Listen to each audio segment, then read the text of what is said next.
बांग्लादेश में एक बार फिर तख्ता पलट होने वाला है। क्या 2024 अपने आप को फिर दोहराते नजर आ रहा है? नमस्कार, मैं हूं भूमि और आप देख रहे हैं नेक्स्ट 9 पॉलिटिकल बाइट। नोबेल पुरस्कार विजेता और बांग्लादेश की अंतरिम सरकार के प्रमुख सलाहकार मोहम्मद यूनुस ने अगस्त 2024 में शेख हसीना के सत्ता से हटने के बाद सत्ता संभाली थी। बांग्लादेश को उम्मीद थी कि लंबे समय तक यही पार्टी के शासनकाल में चले बांग्लादेश में वह बदलाव की और नई नीतियां लेकर आएगी, लेकिन 9 महीने बाद में उनकी सरकार को गंभीर चुनौतियों का सामना करना पड़ा और हाल ही में उनके इस्तीफे की पेशकश में ये सवाल खड़ा किया है कि क्या उनका गेम ओवर हो गया है। यूनुस ने लोकतांत्रिक सुधार और आर्थिक स्थिरता का वादा किया था, लेकिन वे चुनाव को लगातार टाल रहे हैं और कट्टरपंथी तत्वों के आगे घुटने टेक रहे हैं। चुनावों के टलने से उनकी विश्वसनीयता और मंशा पर प्रश्न तक उठ रहे हैं। उनकी सरकार के आवामी लीग को प्रतिबंधित कर दिया है, तो बीएनपी चुनाव में देरी को लेकर नाराज है। इसी बीच यूनुस ने घरेलू राजनीति को एड्रेस करने के लिए भारत से बेवजह तनाव और अपने ही आर्थिक नुकसान करवाया है। आखिरकार म्यांमार से एक साथ कोऑर्डिनेट या ये बोले कि कॉरिडोर पर बांग्लादेश की सेना उनके खिलाफ खुलकर आ गई है। इसके बाद यूनुस ने पद छोड़ने का दावा चला है। बांग्लादेश की आर्मी ने इस चटगांव को म्यांमार के राखिन से जोड़ने वाले इस प्रस्तावित कॉरिडोर को अंतरिम सरकार द्वारा रेड लाइन क्रॉस करना समझा और इसका प्रत्यक्ष, स्पष्ट और मुखर विरोध किया। यूनुस के नेतृत्व वाली अंतरिम सरकार को चेतावनी देते हुए आर्मी चीफ वकार-उज-जमान ने बांग्लादेश की सेना कभी भी ऐसी किसी गतिविधियों में शामिल नहीं हो जो संप्रभुता के लिए हानिकारक हो, न ही किसी को ऐसे करने की अनुमति दी जाएगी। बांग्लादेश की राजनीति में उथल-पुथल के दौर से गुजर रही है। आखिर क्या हुआ कि मोहम्मद सरकार की अपनी जिम्मेदारी छोड़नी चाह रहे हैं? बांग्लादेश में अंतरिम सरकार के प्रमुख के पद से इस्तीफा देने की उनकी पेशकश बांग्लादेश में पावर स्ट्रगल की कहानी बता रही है। बांग्लादेश आर्मी चीफ इस सत्ता संघर्ष का एक प्रमुख घटक है। बांग्लादेश आर्मी के चीफ जनरल वकार-उज-जमान ने मोहम्मद यूनुस को 3 ऐसे संदेश दिए हैं जिनका राजनीतिक गलियारों में चेतावनी समझा गया है। वकार-उज-जमान ने मोहम्मद यूनुस से कहा कि दिसंबर तक देश में चुनाव करवाएं, सैन्य मामलों में दखल न दें और म्यांमार के साथ ब्लडी कॉरिडोर को बंद करें। देश की अंतरिम सरकार के चीफ के फैसले के लिए ब्लडी मैरी कोऑर्डिनेट यही बोले कि कॉरिडोर जैसे शब्दों का इस्तेमाल ने मोहम्मद यूनुस को अपनी कमजोरी का एहसास करा दिया है। मोहम्मद यूनुस पर यह राजनीतिक हमला तो सेना की ओर से था, दूसरी ओर छात्रों के नए बने राजनीतिक दल एनसीपी से लगातार प्रदर्शन ने मोहम्मद यूनुस को कुंठा में डाल दिया है। अर्थशास्त्री मोहम्मद यूनुस शास्त्री यही बोले कि मोहम्मद यूनुस पिछले 9 महीने से राजनेता यूनुस बनने की अपनी कोशिश में लगातार असफल होते जा रहे हैं। मोहम्मद यूनुस की मुश्किलों में उस कॉरिडोर का बोले कि अहम रोल था जो बांग्लादेश की म्यांमार से जुड़ रहा था। ये कॉरिडोर बांग्लादेश से म्यांमार में रोहिंग्याओं से तक सामान की सप्लाई पहुंचाने के लिए बनाए जाने की योजना है। मोहम्मद यूनुस के विदेश मामलों में सलाहकार तौहीद हुसैन ने सेना को विश्वास में लिए बिना एक तरफा घोषणा तक कर दी थी कि अंतरिम सरकार से संयुक्त राष्ट्र द्वारा प्रस्तावित राखिन गलियारों पर सहमति व्यक्त की है। आगे बता दें कि इससे बांग्लादेश में ये चिंता बढ़ गई है कि गलियारा उसकी संप्रभुता पर असर डाल सकता है। बांग्लादेश में एक थ्योरी भी चल रही है कि अमेरिका अपने सामरिक और भू रणनीतिक फायदे के लिए इस प्रोजेक्ट को आगे बढ़ा रहा है।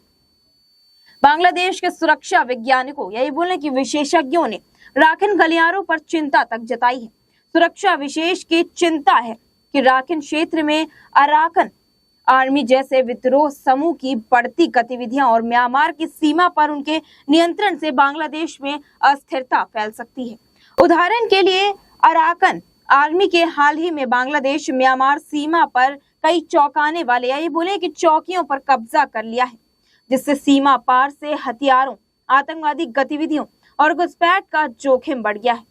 दूसरा डर यह है कि रोहिंग्या घुसपैठियों को लेकर सुरक्षा विशेषज्ञों को डर है कि राखिन गलियारा, रोहिंग्या और शरणपंथियों की स्थिति और भी जटिल हो सकती है। बांग्लादेश पहले से ही 10 लाख से अधिक रोगियों को शरणी मौजूद है और गलियारों में खुलने से म्यांमार से अधिक शरणपंथी, यही बोले कि शरणार्थी बांग्लादेश में प्रवेश कर सकते हैं।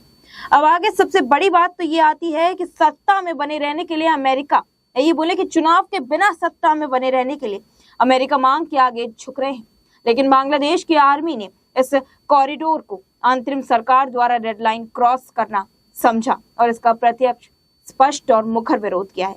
बता दें कि बांग्लादेश की सेना कभी भी ऐसे किसी गतिविधियों में शामिल नहीं होगी जो संप्रभुता के लिए हानिकारक हो, ऐसा वकार उस जमान का कहना है। न किसी को ऐसा करने की अनुमति तक दी जाएगी। बता दें कि पिछले साल अगस्त में पूर्व प्रधानमंत्री शेख हसीना को हिंसक तरीके से हटाए जाने के बाद मोहम्मद यूनुस बांग्लादेश में बनी अंतरिम सरकार के चीफ हैं।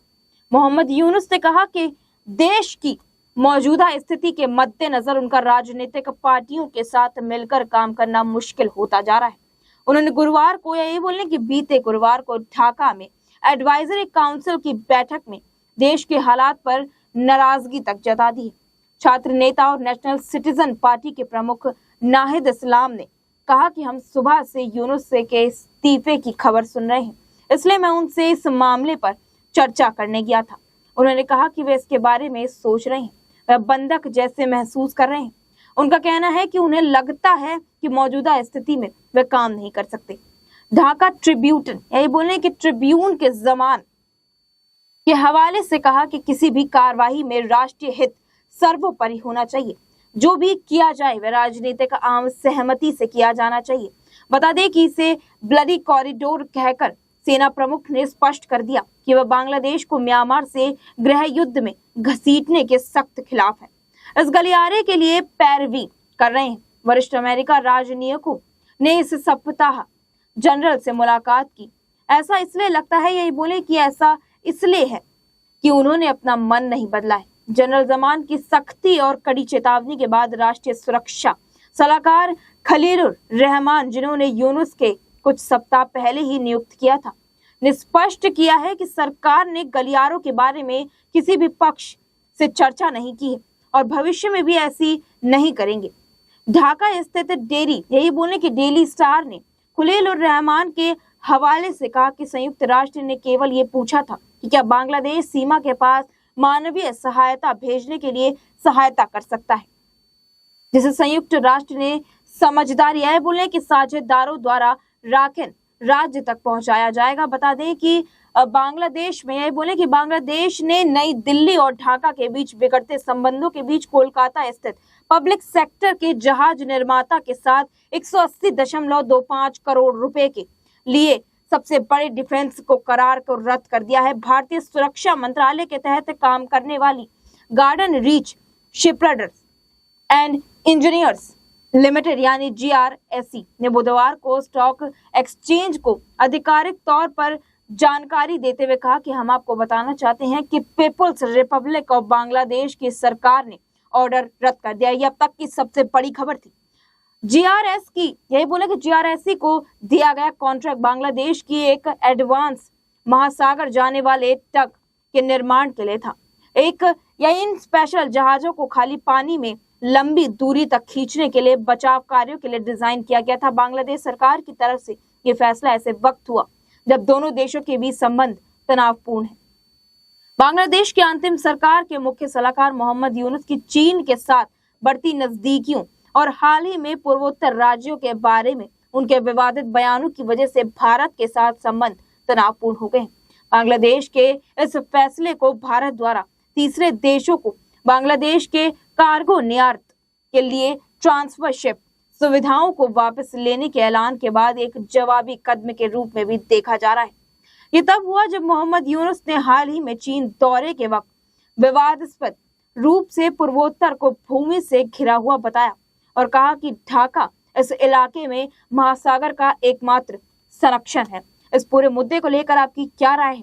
क्या एक बार फिर बांग्लादेश में तख्ता पलट देखा जा सकता है? क्या यूनुस सरकार का हाल भी शेख हसीना जैसा होगा? क्या 2024 अपने आप को 2025 में फिर आजमाता दिख रहा है? ये बोले कि फिर दोबारा दोहराते हुए अपने आप को दिख रहा है? इस पूरे मुद्दे को लेकर आपकी क्या राय है, हमारे साथ कमेंट सेक्शन में जरूर साझा करें। और ऐसे ही देश दुनिया की तमाम खबरों से जुड़े रहने के लिए बने रहिए हमारे साथ नेक्स्ट 9 पॉलिटिकल बाइट पे।